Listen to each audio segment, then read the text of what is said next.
안녕하세요. 중고청 예배 시간에 함께하지 못하는 여러분들에게 이 말씀 영상을 준비했습니다. 지금 제 노트북에 카메라 기능이 살짝 이상이 있어 현재 이런 상황이니 여러분들의 양해를 바랍니다. 새해를 맞이하여 중고청 시리즈 말씀 내용을 하려고 하는데, 슬기로운 교회 생활이라는 제목으로 교회 생활을 하다 보니 여러분들이 잘 모르는 것들을 좀 정리를 한번 해서 우리가 기초 어쩌면 상식을 좀 잡아주는 시간을 한번 가져보려고 합니다.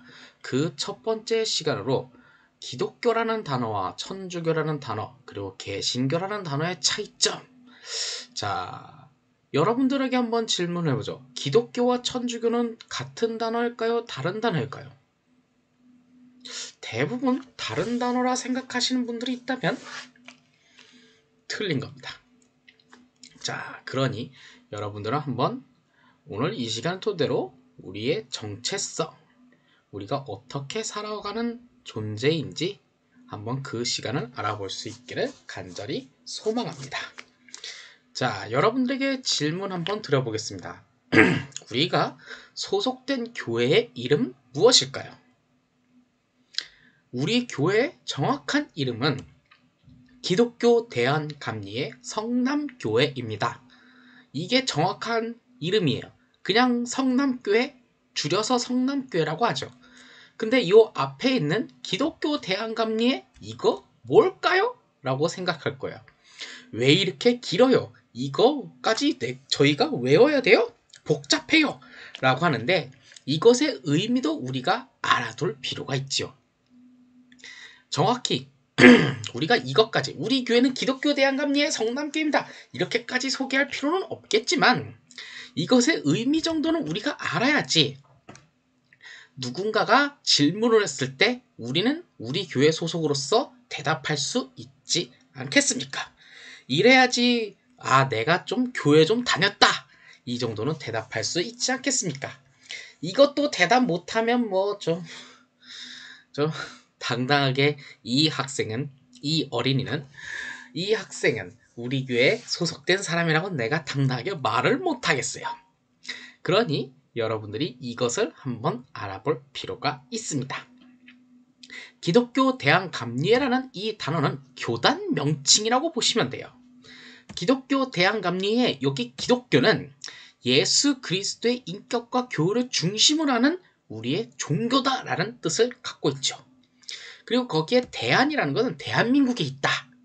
그리고 감리회는 18세기 성공의 사제였던 존 웨슬리가 이끈 복음주의 기독교 종교라는 하나의 뜻을 갖고 있어요.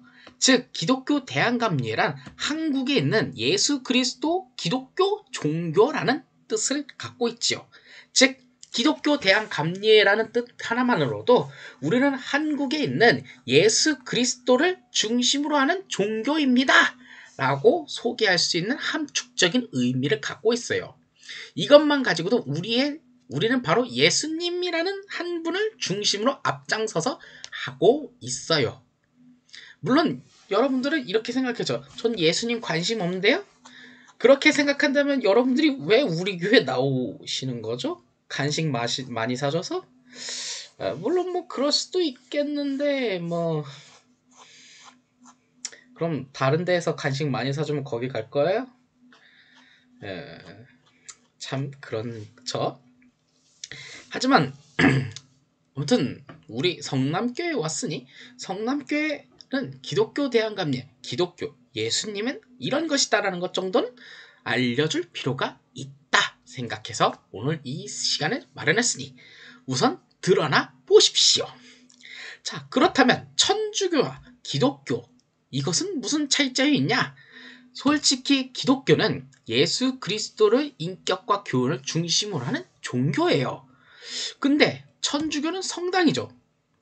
천주교, 성당에서도 예수 그리스도를 증거하고 예수님을 믿는 종교예요. 그럼 천주교와 기독교는 다른 건가요? 같은 건가요? 천주교에서도 예수님 믿잖아요. 그럼 같은 거 아니에요? 근데 여러분들의 묘한 머릿속에는 다른 것 같기도 하고 같은 것 같기도 하고, 교회는 기독교고 천주교는 성당이고 그런 것 같지 않나요? 자, 그래서 오늘 이 시간은 여러분들이 잘못된 것을 바로잡아야 한다 라는 저의 그 엄청난 사명감으로 슬기로운 교회 생활이라는 제목으로 오늘 이 시간은 좀 준비했습니다. 자, 우리 기독교의 역사를 잠깐 이야기하려고 합니다. 예수 그리스도의 이 그리스도라는 단어가 있습니다.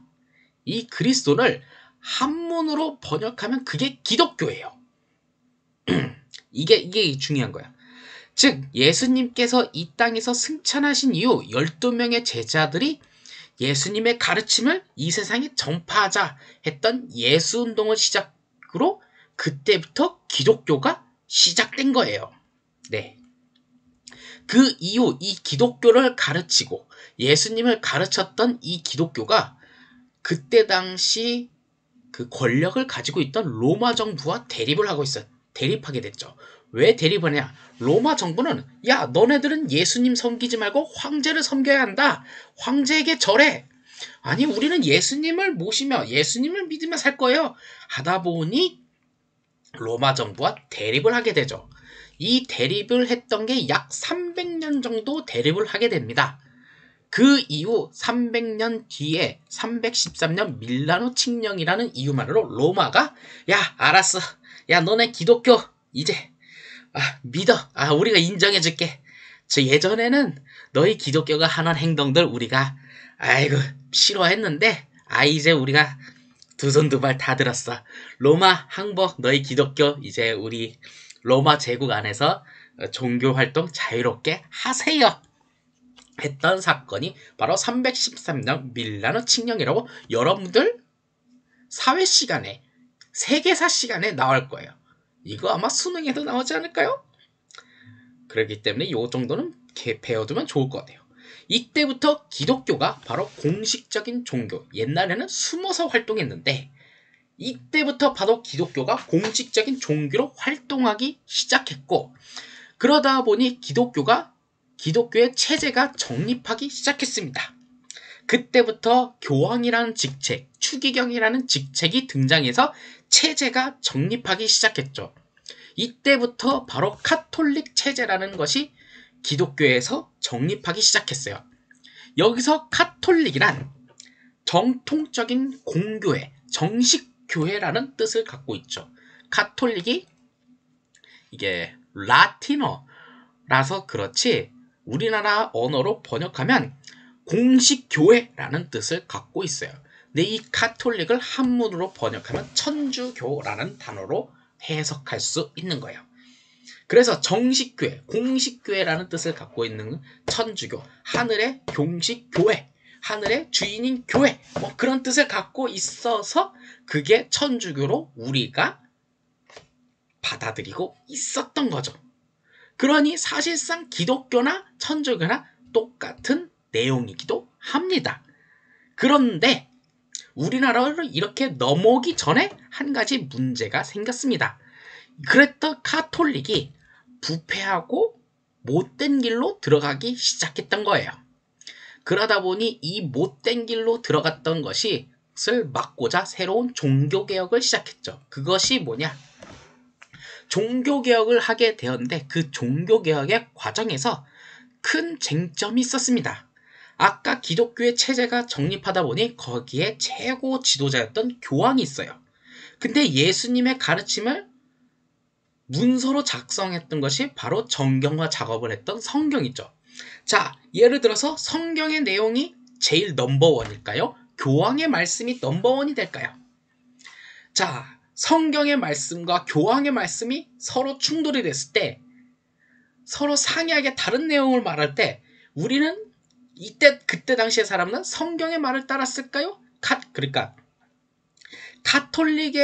로마 카톨릭에 다녔던 그때 당시의 사람들은 성경의 말을 따랐을까요? 아니, 교황의 말을 따랐을까요? 교황의 말을 따른 거예요. 그건 잘못된 것이었죠. 이게 바로 우리가 천주교를 바라보는 카톨릭을 바라보는 태도에서 너희는 잘못되었다 말하는 갈등의 요소 중에 하나입니다. 그러자 1517년 마르틴 루터라는 사람이 이것은 잘못되었습니다 라면서 95개의 반박문을 이거는 잘못되었다. 뭐가 잘못되었냐? 95개가 잘못되었다 라고 하면서 이것을 공교의 교회에다가 갖다 붙인 거예요. 독일에 있는 교회에다가. 이것이 바로 95개조 반박문 사건. 이것도 세계사 시간에 나옵니다. 수능에 나오니까 여러분들이 외워야 돼요. 외우라고. 자, 이렇게 해서 이때부터 종교개혁 운동이 시작되었고 기독교, 그때 당시 카톨릭이었던 기독교 내부에서 대규모 개혁 운동이 일어났습니다. 근데 이것 때문에 카톨릭이 스스로 그래 우리가 잘못했어 고칠게 하는데 안 고쳤어요.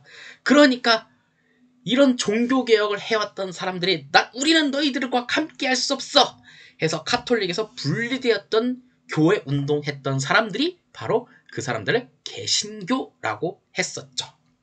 그 이후 종교개혁을 한 번으로 끝난 것이 두 번, 세 번, 네 번, 다섯 번, 여러 번 있었습니다. 종교개혁의 1세대 운동자였던 마르틴 루터가 있었고 종교개혁의 2세대 운동가였던 장 칼뱅과 존 웨슬리 등등 기타 등등 여러 명 있어요. 쯔빙글리도 있고 뭐 기타 등등 아무튼 많이 있어요. 그때 장 칼뱅이라는 사람은 장로교회를 창시했고 존 웨슬리라는 사람은 바로 감리교회를 창시했던 사람이었습니다. 이후 이들이 만들었던 종교개혁의 창시자 개신교의 장로교회, 개신교의 장로교회, 개신교의 감리교회, 개신교의 침례교회, 기타 등등 여러 가지가 이후 한국에 정착하여 그 중에 하나 존 웨슬리의 감리교회가 한국에 정착하여 기독교 대한감리회가 되었다라는 거죠. 자, 이런 역사와 흐름이 있었기 때문에 우리는 정확하게 말하면 기독교가 많아요. 그리고 천주교, 성당도 걔네도 기독교가 맞아. 근데 정확하게 벤 다이어그램으로 표현하면 이렇게 됩니다. 천주교도 기독교가 많고 우리도 기독교가 맞는데 정확하게는 쟤네는 천주교, 우리는 개신교라는 표현이 맞는 거예요. 우리의 정체성을 좀 이런 식으로 우리의 역사의 흐름 그리고 우리가 어떤 식으로 살아왔는지 그리고 우리가 어떤 생각으로 정체성을 해야 하는지를 한번 알아둘 필요가 있죠. 이걸 우리가 이해하지 못하면 우리는 어떤 사람인가?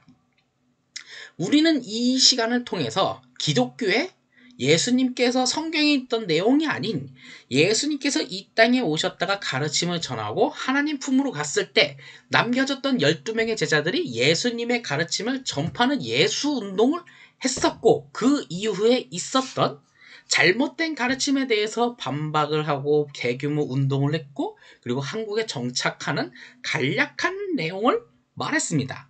이러한 가운데 우리 한국 땅에 교회가 세워졌다는 이야기를 저는 전한 겁니다.